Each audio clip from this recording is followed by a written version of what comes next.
Power on. Select your players. Pierre, Sarah, Glenn. Select your topic. Games. Select your format. Entertaining podcast. They're called the Button Boys. So make some fucking noise. 'Cause they're gonna talk about video gaming and stuff. Button Boys. You there, Button. What boy is it? Welcome to Button Boys.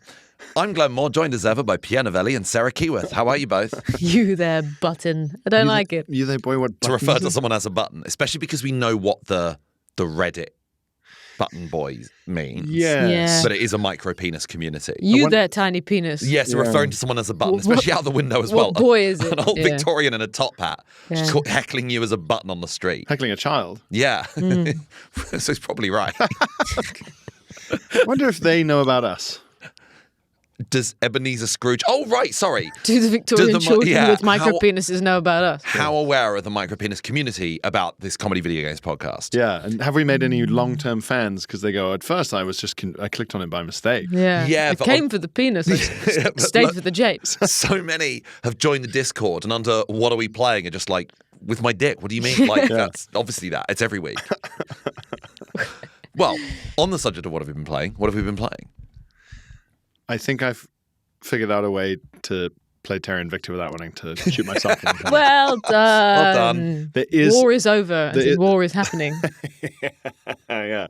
Imagine there's no aliens. It's easy if you try. It's such a weird bit of the song, isn't it? Because the piano Yeah. goes really off key as well in that bit.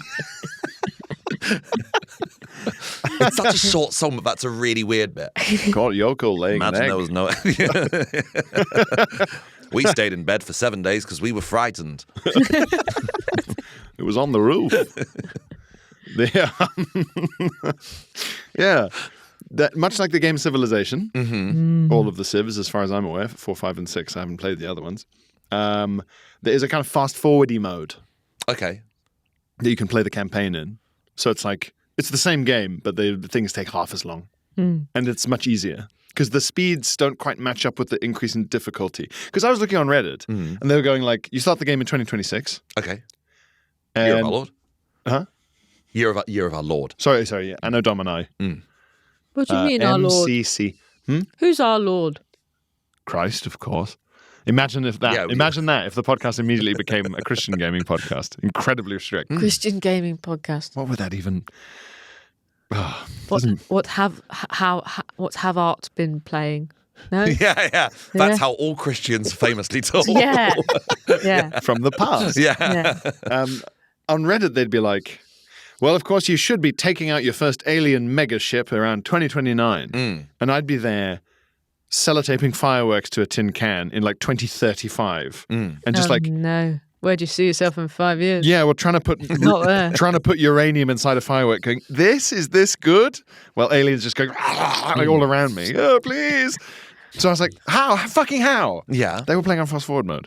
But how does that make it easier? Because like Crusader Kings, for instance, that's the closest I've come to playing anything as galaxy brained. Yeah. Strategy wise, as something as complex as Terra Victor. Yeah. But that game is played almost entirely on pause, and it feels a bit like there's a zombie apocalypse outside, and occasionally you briefly open the door for one inch. You go, okay, right, I'll close the door again. So, like, if everything was ready to go, I'd unpause it for 1 second. It'd be like 100 of your spies have been catching. Fuck. Okay, right, so I'll pause it again, and then I'd move on. So how on earth? Playing Grandma's Footsteps, but you refuse to turn Yes. back around.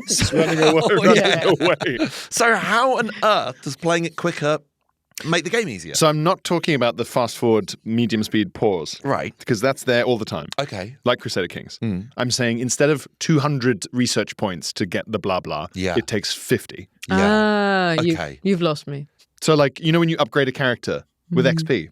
Oh, yeah. You need 100 XP to upgrade your level. I do. Imagine if it was 10 XP. That would be less and faster. I hate That's why it's faster. when games do this. I got Persona 5, I think during lockdown. I was very excited to play this JRPG where you play as a group of school kids who by day have their normal... Japan. Come no, on. the Persona series is amazing. And you play as a series of school kids who during the day you have like your lessons, and then after school you have your after school activities which help you build up your character. Right. But at night You are basically this crime-fighting Oh, for God's quartet sake. who go into like Inception, go into like the minds of baddies. And Right. you have like 1 month to basically defeat whatever boss it is. And I was like, do you know what? I consider myself fairly adept at RPGs. Are the bosses walking around going, I hope a load of teens don't leap into my mind.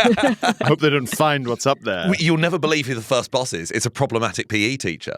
That is the first boss of Persona 5. Yeah. Wow. But And they go inside his brain. They go in him, yeah. It's the I bet least he safe- loves that. Yeah, exactly.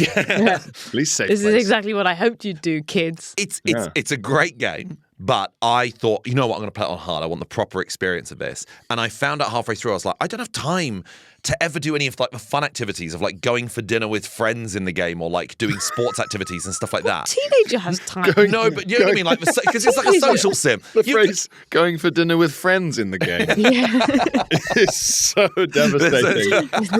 There is to a sadness there. Playing sports in the game. Do you want to come out tonight? No, I'm going for a big beef bowl with an imaginary girl who's half my age. Yeah, we'll leave Glenn to it. So I was really struggling because I was like, I'm having to spend mine all day, every day in this fucking PE teacher's brain, making like very incremental progress. And then I read online, they were like, oh no, hard mode's for sickos. Hard mode, you get barely any XP when you level. It's for people who only love turn-based battles. And I'm like, that's my least favorite thing about JRPGs. Was infuriating, put me off. Yeah. You're getting punished for playing the game in a detailed way. Exactly, yeah. That's correct. not fair. I know. But I've had a go yesterday on super fast mode, and it was like, I already feel like I'm doing better. Nice. So, Okay. So the game's like, don't look at me. Yeah, the game's like, don't look at me. Don't look at me. Also, look away. I thought the clever Stop strategy. looking at me. Pause me. Yeah. I thought the clever strategy would be, as soon as you can fuck up the aliens, just do. Right. Show them who's boss. Mm. Show the people of Earth that you can stand up for them. Yeah. It's not right. You need to do your best to secretly amass a kind of nuclear-powered space army.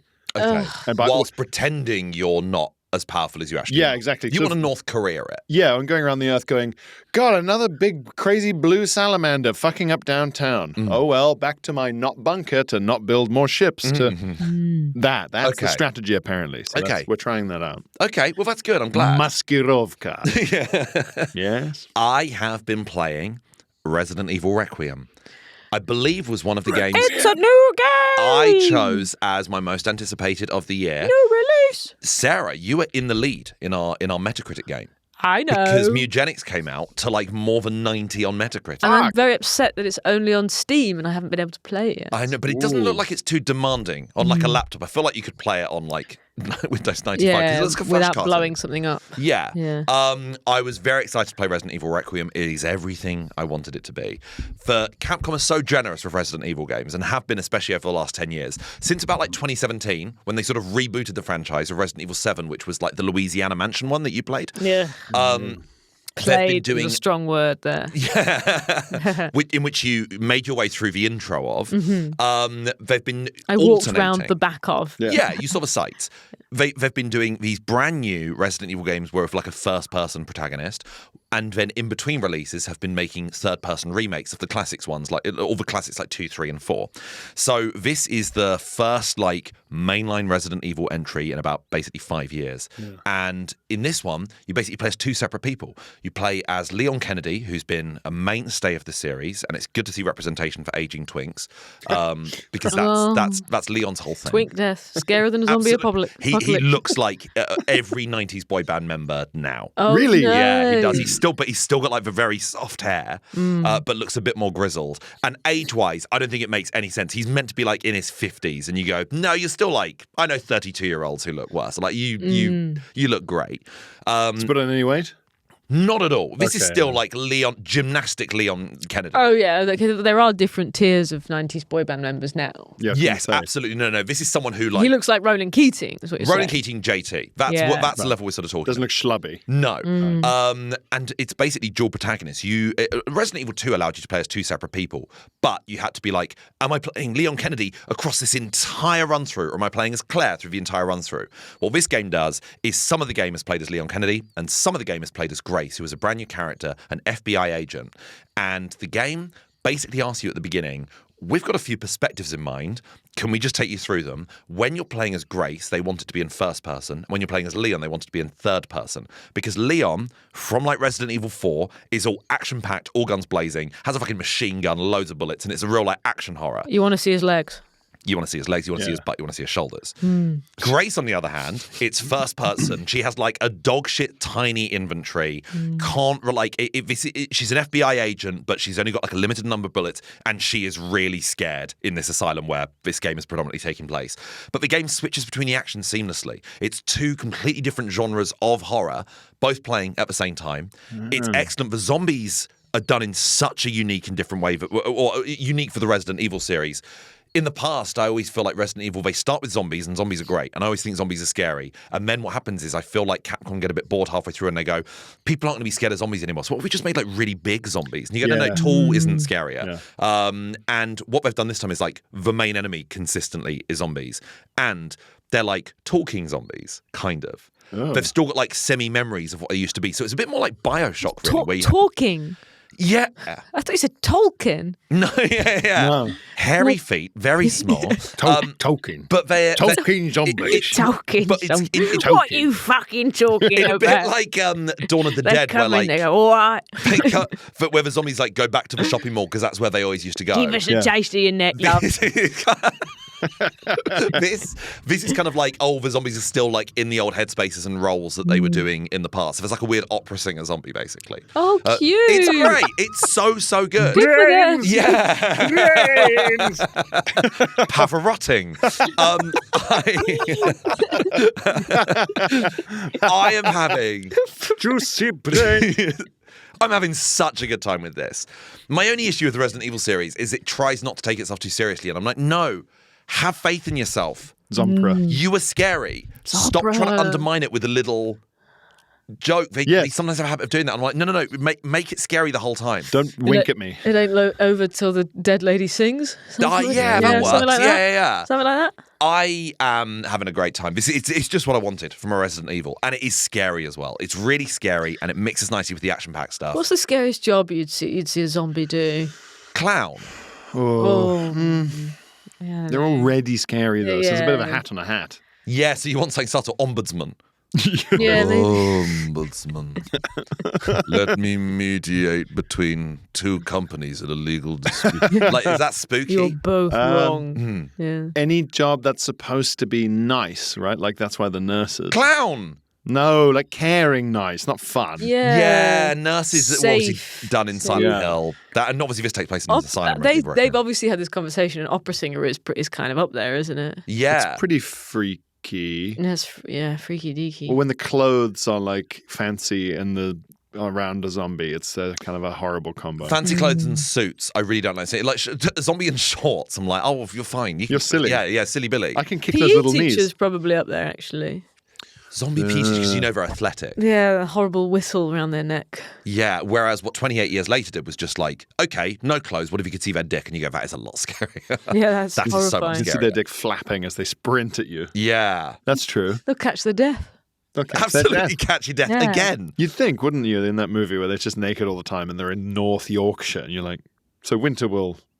Wipe them out. Come on. But that's the Yeah. scariest thing. Making He's still me got cold looking at you. He's still got a big dick. In You that- go, in that God, one. what would that have looked like in the Caribbean? Yeah. You're like a fucking hose. Guys, we have got to survive till summer just so we can see it. Yeah, Just so you can see keep this one going. What's going to happen here? Yeah, that's what Ray Fiennes was doing throughout the whole film, just injecting him with morphine. Just, I need to know. So that's Resident Evil Requiem in a nutshell. And I cannot recommend it enough. If you love horror, this is exactly what you want in a Resident Evil game. Sarah, what have you been playing? I've been playing. I've been playing a game called Wavetail. Wavetail. I own Wavetail on my Switch and I've never loaded it up. I'm playing it on Switch. Did you get it because it was like 99p? It was £1.20 Yeah, I think or that's something why I like got that. it as well. Yeah, so I was like, fine, I'll have that. Apologies for the. Come in. Apologies, the flamethrowers have moved on to hammers now. The large dick zombies at the door. That's what the opera would be about. Yeah. Yes. Having your heart broken by a large dick zombie. Ooh.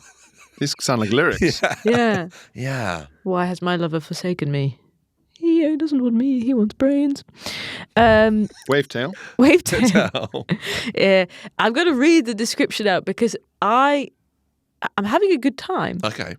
but couldn't really tell you what it is. All right. Okay. Wavetail is a story-driven action-adventure game where you play as Sigrid, a young girl who can walk on water and surf the waves to save her. A word I hate. What is this word? Archipelago. Archipelago, which is like a little series of islands from a mysterious gloom. Glue? Gloom. Oh, gloom.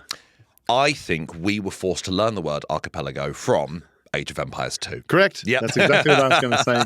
It's a type of map. I love the Archipelago. archipelago, Matt. No.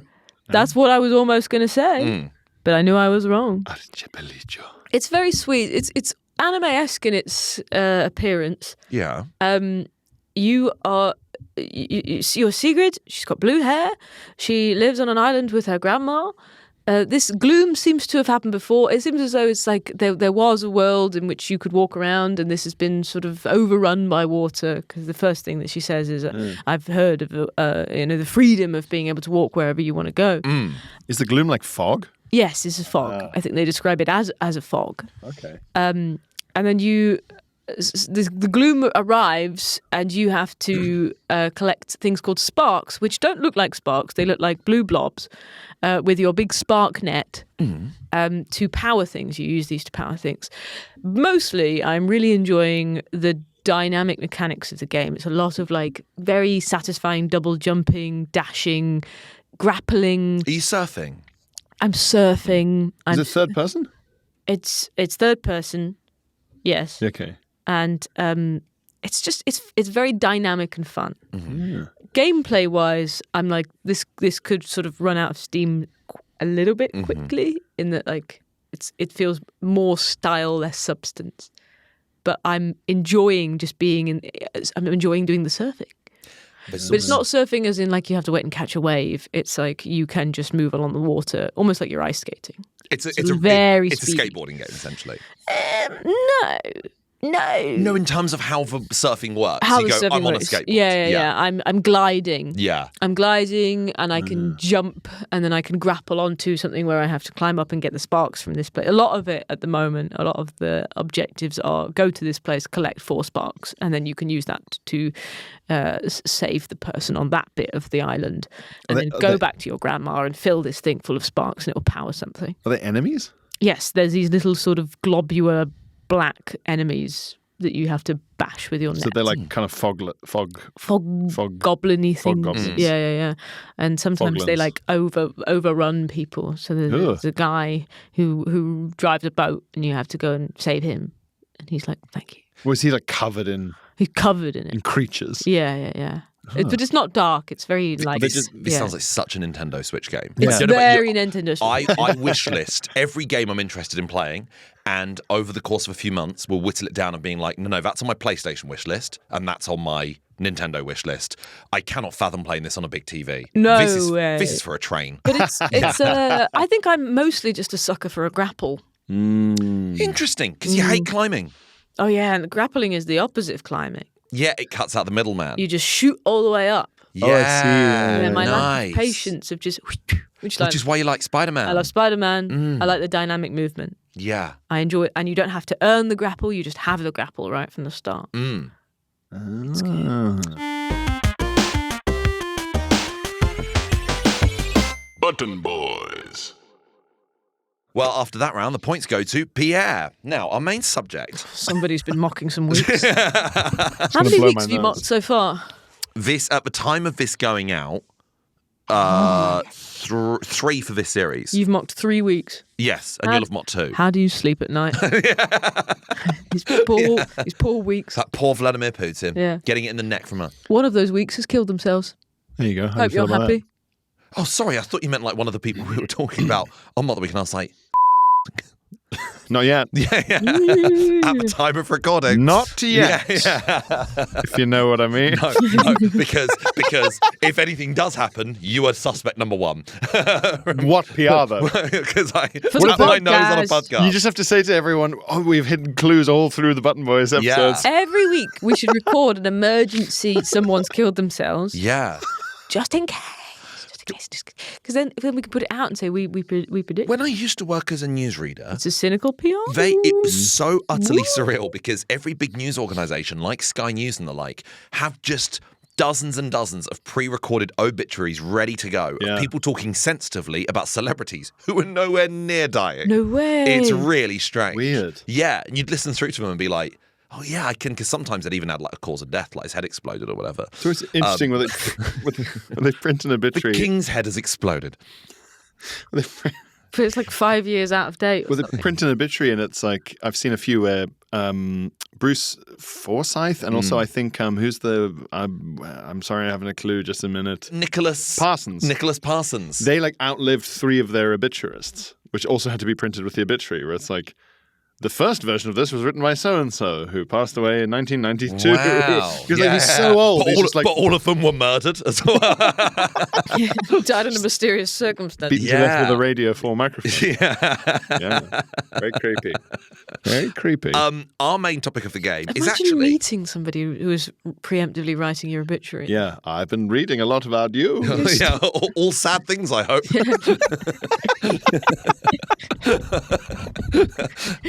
Well, actually, this does kind of fit into our topic because Nicholas Parsons doesn't play video games anymore.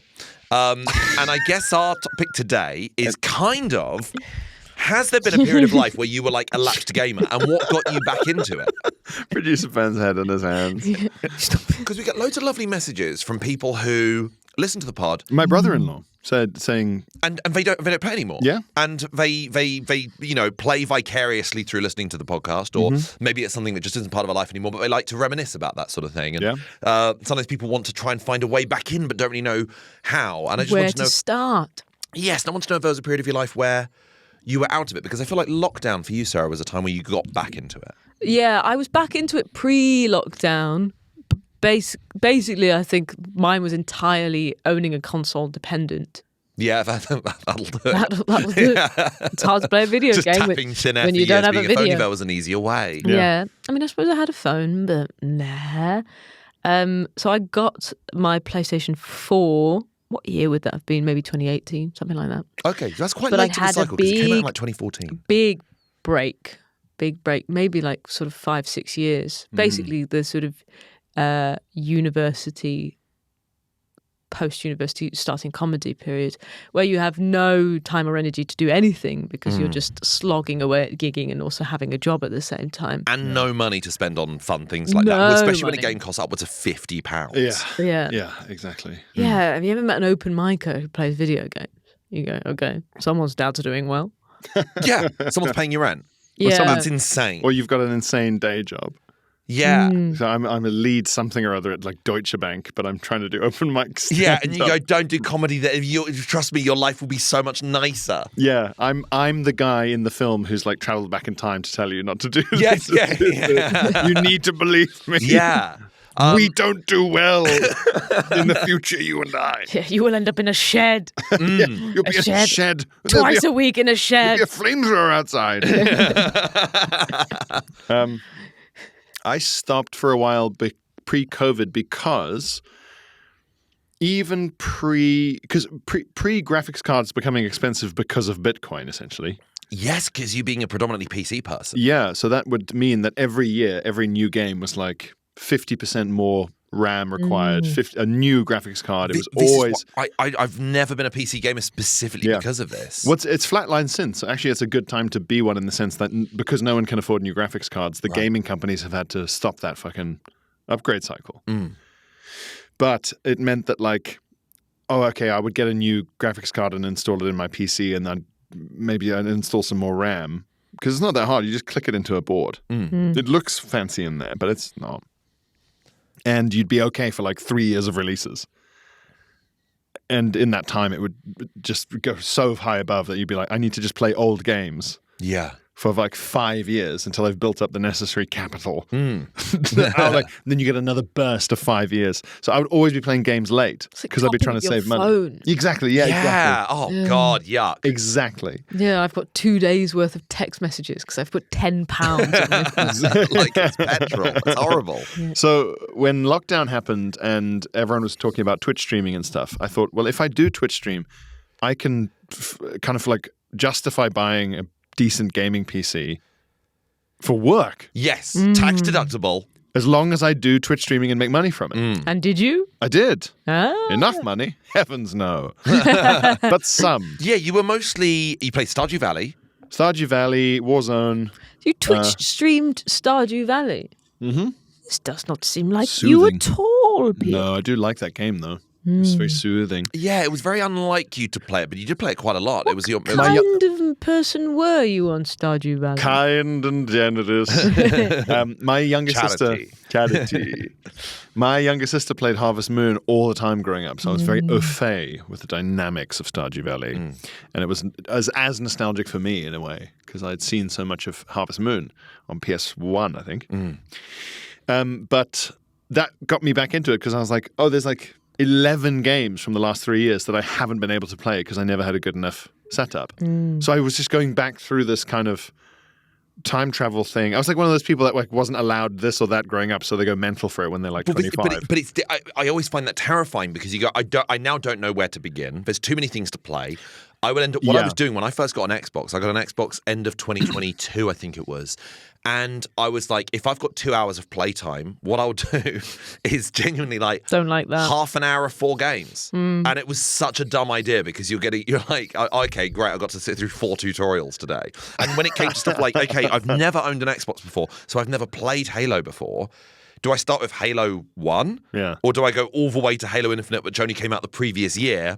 And I was trying to play those at the same time. So you're having vastly different experiences because it's first-person shooter. It's got 20 years between them. Like being at a buffet. Yeah, and I get A overwhelmed. buffet where they've already put the puddings out. Exactly. You You're go, I going to skip to the I can't look at the puddings right now. I'm on mains. It's also that there was somewhere I'd missed out on the period in which it was a popular multiplayer.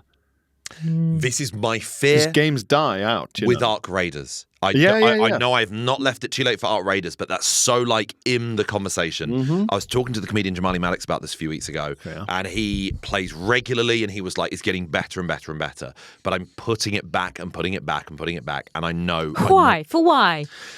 I guess because End of Lent. You hate being happy? no, but I can't commit to a specific time frame where I definitely play games. I've got friends who are like, no, Thursday afternoon is my entire gaming afternoon. Or I do Saturday evenings and I've got 3 hours then and that's what I do. I will just pick up and play stuff as and when.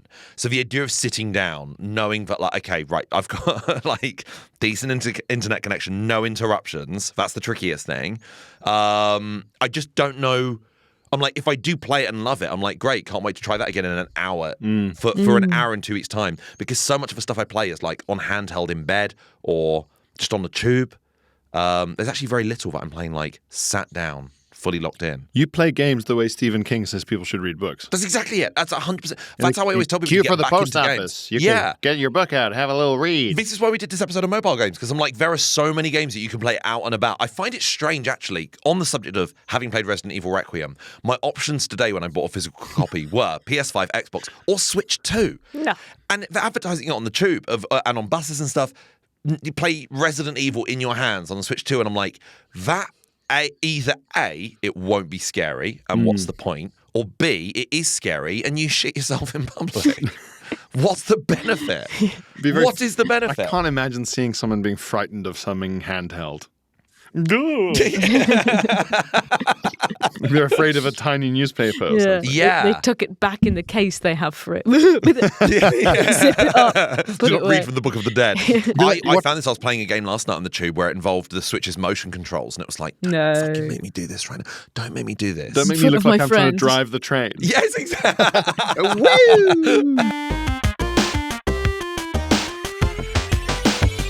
Button Boys. Hey, gaming and live comedy fans, would you like to see the two combined in one? Well, I'm hosting a comedy gaming show, The Audience Versus. You may have heard me talking about it on the pod before, produced by the excellent producer Ben Drayton and created by Mr. Simon Podcast himself, Simon Parkin from My Perfect Console. It is comedians versus you, the audience, in bastardized versions of video games. We are at the Pleasance Theatre in London, Monday, the 16th of March, and our two absolutely fantastic guests, our pro gamer extraordinaire Frankie Ward and the brilliant Taskmaster winning comedian Sophie Duker. Monday the 16th of March, Pleasance Theatre, The Audience versus comedians versus you playing games. Hopefully see you there. Button Boys. I just quickly checked the game that I was playing in like 2020, where I was like, lockdown computer.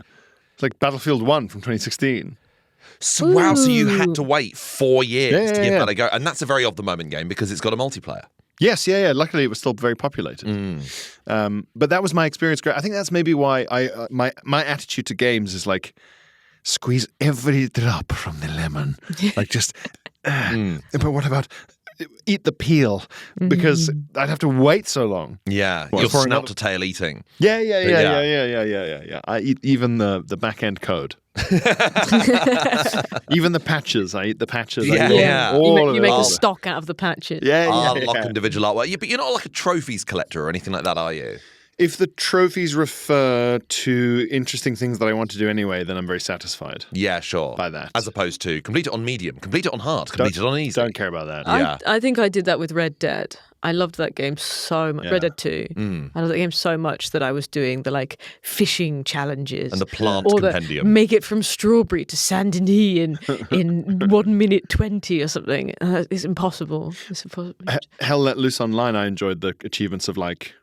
But the achievements are things you should be trying to do anyway, like get this many kills or blow up this many Yeah, tanks. get a Yeah. kill streak of that sort of thing. Yeah. Whereas usually, for the most part, you get an achievement for petting the dog. And as that's something I actively refuse to do. Why? Eat 100 fish. Because it's just a bit Where's your sense of fun? too cutesy, I think. Did you not pet Performatively the dogs cutesy. in Blueprints? For dogs? Yes, I did, but by accident. I thought it was very late.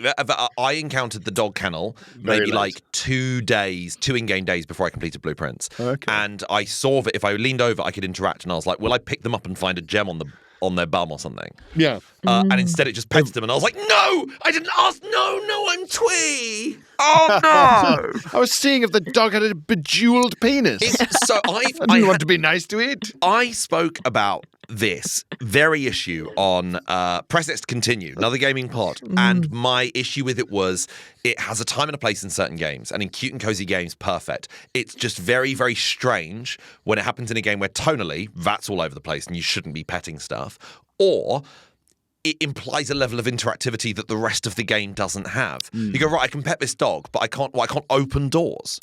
Yes, That's true for life, though, isn't it? It's true. You can't open every door, but you can pet every dog. Yeah, you're Thank right. you. Good night. Yeah. Sorry, You're walking around, you kiss your see a loved ones. dog, you stroke that dog. You can't just walk into someone's house, get in their bed. True. Because it's not rendered properly. It's not yeah, rendered you're right. properly. Yeah, I True. hadn't thought about that. I If think you said to a stranger, "Mind if I get in your bed?" Is the bed friendly? Yeah. and I get a Is the trophy bed a springs boy up. or a girl? Can I get in the bed? Completed. Yes.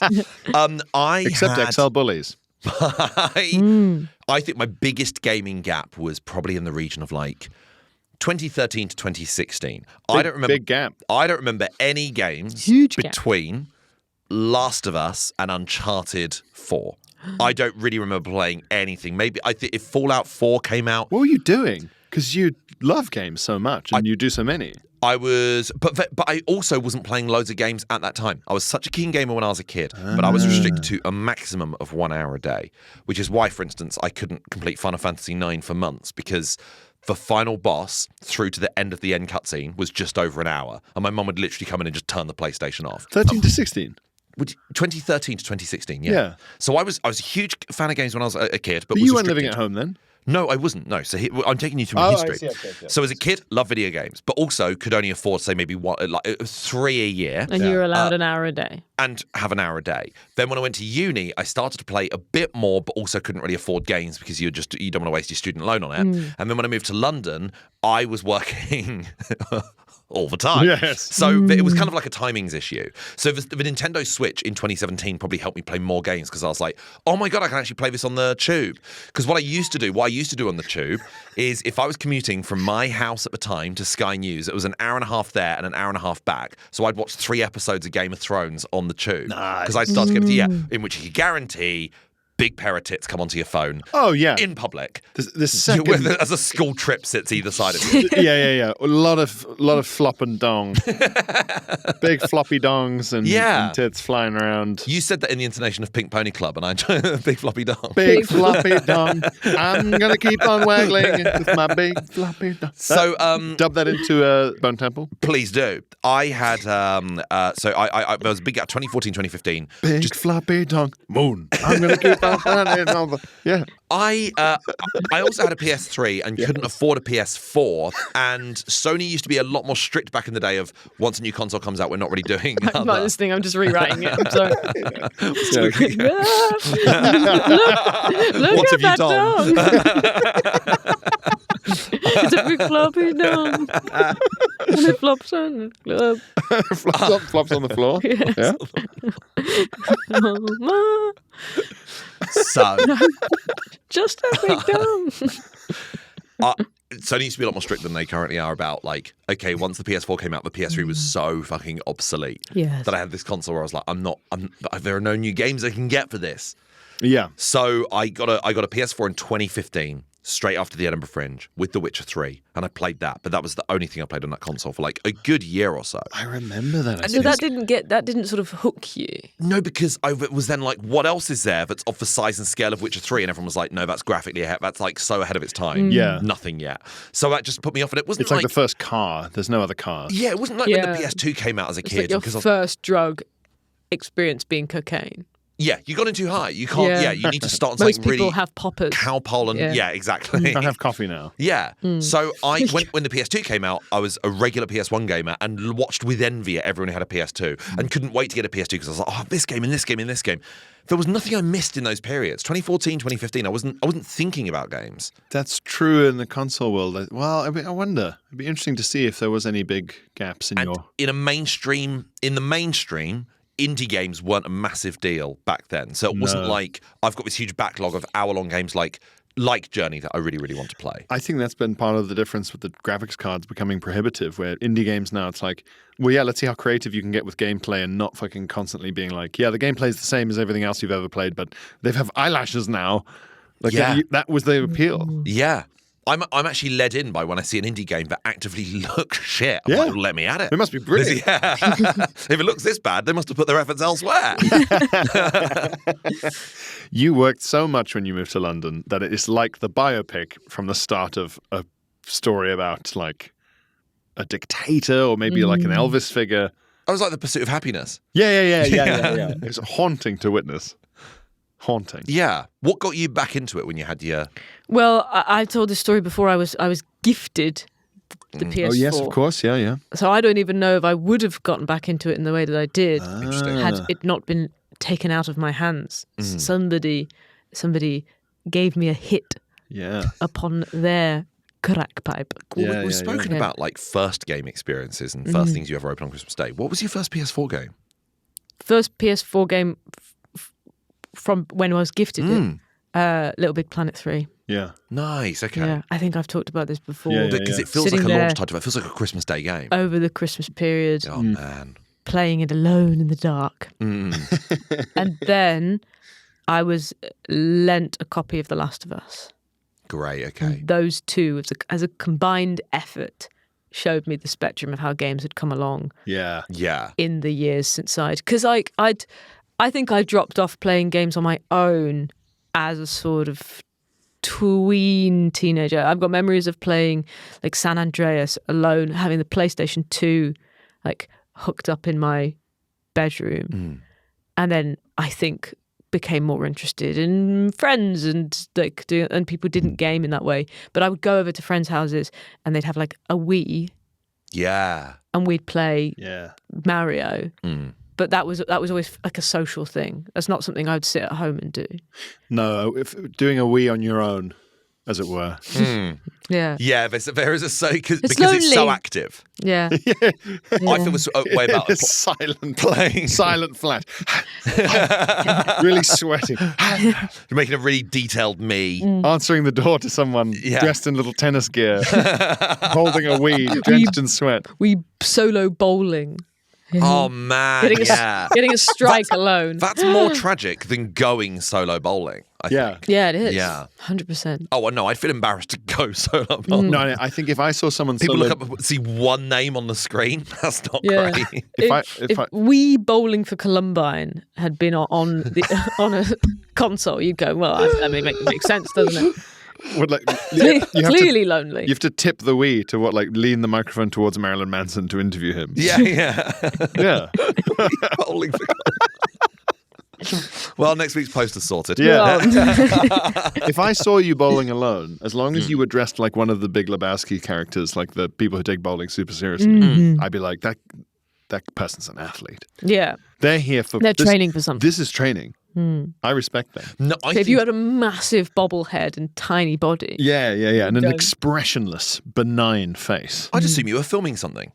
I'd absolutely assume you were filming something if I saw you bowling on your own. This happened to me a few years ago. Before Katie and I got married, we got like legally married, literally just us and like two friends, like just sign a piece of paper, like sign a little piece of paper. Yeah. And because what happened was I'd never actually like officially proposed. I proposed as we were going into the building, so like 5 seconds before we got like legally married. And someone I know, Good to get someone I know, consent. told me ages ago. He was like, "Oh, I saw you filming something the other day," and I was like, "What?" And he was like, "Yeah, you were on one knee proposing to someone," and he thought I was filming ITV2's The Stand Up Sketch Show. Couldn't be real. Not a camera in sight. He was like, I don't know. Glenn's got a routine about proposing, but okay, that's what he must have been doing. Devastating. Well, you're in a sketch about someone else's routine about being proposed. Yeah. Oh my God. Right? Oh my God. Is it because as you proposed, you turned your head slightly to the left, looked off into the distance, and said, and then I said, Yeah, and then mouthed Yeah, something along. yeah. Yeah. lip synced to something that wasn't there. Do you see yourself in your life legitimately having a period where you go, I can see myself going off games one day, or just having where you go, yeah, I'll just have a year without. No, not now. Yeah, there's no world. Yeah, not now. Yeah. Because there's too many things coming out, and all the series and companies you like that make games that you like, as long as they're still going, they're gonna so consistently be publishing stuff. Like I said with like Capcom with Resident Evil, you get a Resident Evil once every 2 years. I mean, as long as there's one other company that is releasing a good game every other in between. But what's nice is the progression of getting back into games has been like, I started playing games on my own, like games like The Last of Us and things like that. And now I've gotten back into gaming with friends. Yeah. So when I had my top surgery, my friend Ruby of Shelf would come round, and me, Ruby and Louisa would play Overcooked together because I couldn't leave the house. And that was really fun. And I was like, oh, yeah, no, gaming with friends is so... Like, actually, when we just did an episode for our Patreon with Chris McCarthy-Boyd, and he was talking about that feeling of all sitting together on the Couch sofa. co-op, yeah. Playing together is so fun. Yeah. It makes you laugh so much. Yeah, I think I live not far from my nephews, and they're getting into Mario Kart, as I was saying. So hopefully... And plus, what I need in order to enable my gaming is that I'll always be like on tour or going to gigs or doing something. Yeah. I think gaming on trains is safer. Whereas, like, if I don't game at home, I fill the time with tedious jobs that do need doing. Yeah. But they make my brain worse. But on a Switch, you could be playing Unpacking and unpacking someone's imaginary home, right? Is there a game called Re-Bleach the Garden Decking? Power Wash Simulator. Yeah. That's it. Basically, yeah. But it's hard to look into the eyes of the woman you love and say, I say- can't do that right now. I'm power washing a fictional deck. Yeah, that game is so hard to justify. I gave Power Wash Simulator Impossible. maybe a good hour, and I found it therapeutic, but I was like, there is stuff to do in my life. Yeah. I have at least one email I It's need so to reply close to this stuff. Hardest games to justify in order for me, in my opinion. Yeah. Number one actually isn't stuff like Power Washing Simulator or House Cleaning Simulator. I think that's number two. Okay. Number one is like Bimbley the raccoon needs 7 enchanted raspberries, or he can't go to the dance. Yeah. Things that make you sound like a little baby. Yeah, A pathetic every baby. Zelda side quest. Yeah. That's every Zelda side quest. For Yeah. a game that is actually quite mature in a lot of its like main story, the side quests are degrading. Number 1 is that. Number 2 is household chore simulator, which is again, unjustifiable. And 3, I think, is the alien craft has to be investigated so we can recreate its uranium. I found Dark Souls humiliating to justify at home. Also, I guess can't because pause it, and if I don't kill the ghosts now, the potion that I've taken to let me kill the ghosts will run out, and then I'll have to try and get a new potion. So I know you're working, but you have to get the door. any online game where you can't pause it because you go, at least Power Simulator, you can pause it and go, I'll do something more important and come back. But this is like, I'm locked in forever. I can guarantee if Katie walks into the room, there'll be a humiliating sex scene in whatever game Yes, yeah. I'm playing. And she'll always say, is this the sort of thing you like? Just because she knows how humiliated I feel about it. It'll just be you on fucking with Nook the raccoon or whatever. Tom Nook. Tom Nook. Yeah, and you go, he's never gotten his dick out before. I don't know what this is. We've been friends for years. Yeah. Yeah. They've never given him this impression. Well, this has been a good, fun discussion of how we got away from games and how we got back into them and how maybe you can get into games as well. We hope you've enjoyed our episode. If you do enjoy the podcast, you listen regularly and you want to show your support for the podcast, the best free ways you can do that are to give us a nice rating on like Spotify, Apple, subscribe on YouTube, give our videos a like, tell friends about it, or sign up to the free tier of our Patreon where you get access to our Discord, which means whenever we put out a punt for an episode topic, you can get involved. And also, there are so many people on our Discord, lovely, like-minded gamers, and it's a brilliant community, and it's very, very active, full of very chatty people who love video games. If you want to show your support financially, we always appreciate that. We're a fully independent podcast. If you sign up to the middle tier of our Patreon for the price of literally a coffee a month, you get an extra episode every single week where we talk about new gaming topics, games you may not have heard of. We're doing currently a level-by-level playthrough of Hitman World of Assassination, and that's every single week, and you get access to the entire back catalogue, all the episodes ad-free. Or you can sign up to the elite tier of our Patreon. As Sarah just said, we have a monthly extra episode with a special guest, and we just did one with the brilliant comedian Christopher MacArthur Boyd, and also you can listen to last month's one with Phil Wang. New episodes coming to you every single month, talking about gaming likes and gaming gripes and what they're looking forward to and what games they love. This has been Button Boys. Thank you so much for listening or watching. We really, really do appreciate it. You can see us again next week. Have you guys got anything you want to plug? I'm on tour, baby. Pianobelly.com. Find the date. Come see. No. Yeah, I'm doing Melbourne. Yes. Melbourne. I'm going to Melbourne. We're both going to Melbourne. International Comedy Festival. Yes, we're going at different times. I'm there for the first 2 weeks for festival. You're there for the second 2 weeks for festival. Glenn doesn't want to hang out with me. Sorry. You can also just easily find us on social media, Instagram and all the main social media sites. Just type in our names. You'll be able to easily find us. But that's been Button Boys. We'll see you next week. Goodbye. Goodbye. Button Boys.